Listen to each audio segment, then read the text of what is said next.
Our next speaker has spent his whole career eliciting that sense of wonder. Please welcome John Lloyd.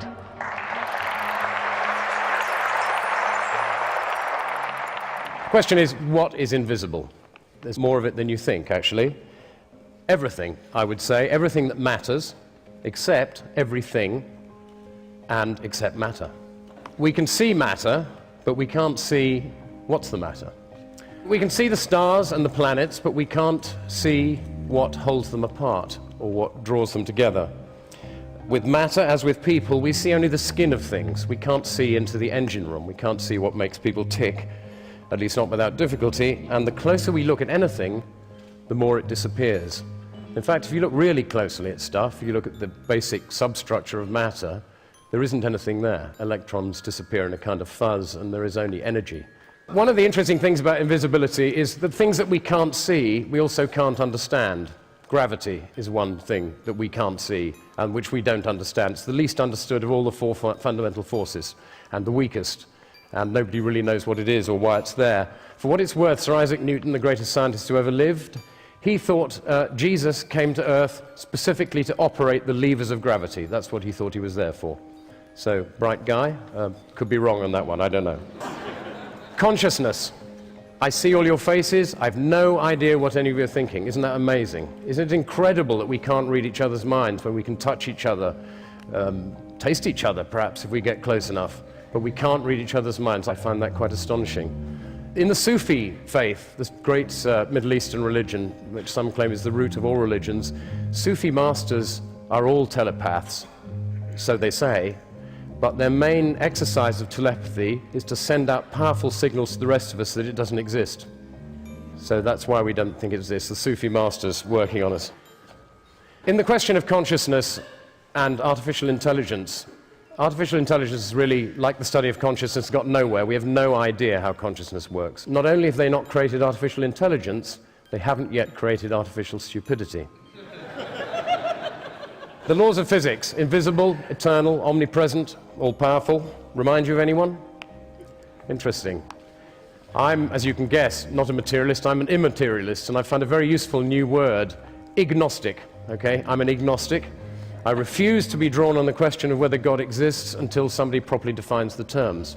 Another thing we can't see is the human genome, and this is increasingly peculiar because about 20 years ago, when they started delving into the genome, they thought it would probably contain around 100,000 genes. Every year since, it's been revised downwards. We now think there are likely to be only just over 20,000 genes in the human genome. This is extraordinary, because rice, get this, rice is known to have 38,000 genes. Potatoes have 48 chromosomes, 2 more than people, and the same as a gorilla. You can't see these things, but they are very strange. The stars by day, I always think that's fascinating. The universe disappears. The more light there is, the less you can see. Time. Nobody can see time.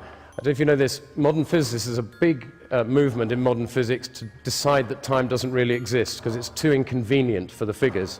It's much easier if it's not really there. You can't see the future, obviously, and you can't see the past except in your memory. One of the interesting things about the past is you particularly can't see. My son asked me this the other day. He said, "Dad, can you remember what I was like when I was 2?" And I said, "Yes." He said, "Why can't I?" Isn't that extraordinary? You cannot remember what happened to you earlier than the age of 2 or 3, which is great news for psychoanalysts, because otherwise they'd be out of a job, because that's where all the stuff happens. That makes you who you are. Another thing you can't see is the grid on which we hang. This is fascinating. You probably know, some of you, that cells are continually renewed. Skin flakes off, hairs grow, nails, that kind of stuff. But every cell in your body is replaced at some point. Taste buds every 10 days or so. Livers and internal organs will take a bit longer. A spine takes several years. But at the end of 7 years, not one cell in your body remains from what was there 7 years ago. The question is, who then are we? What are we? What is this thing that we hang on that is actually us? Atoms, can't see them, nobody ever will, smaller than the wavelength of light. Gas, can't see that. Interesting, somebody mentioned 1600 recently. Gas was invented in 1600 by a Dutch chemist called Van Helmont. And it's said to be the most successful ever invention of a word by a known individual.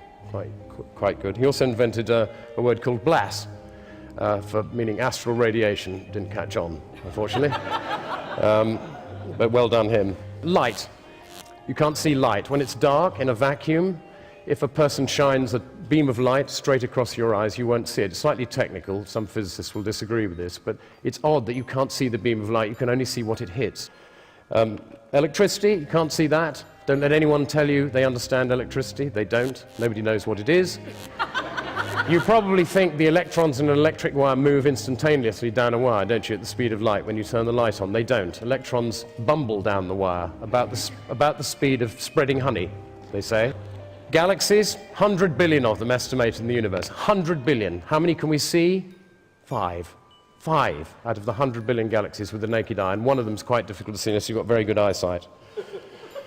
Radio waves, there's another thing. Heinrich Hertz, when he discovered radio waves in 1887, he called them radio waves because they radiated. Somebody said to him, well, what's the point of these, Heinrich? What's the point of these radio waves that you've found? And he said, well, I've no idea, but I guess somebody will find a use for them someday.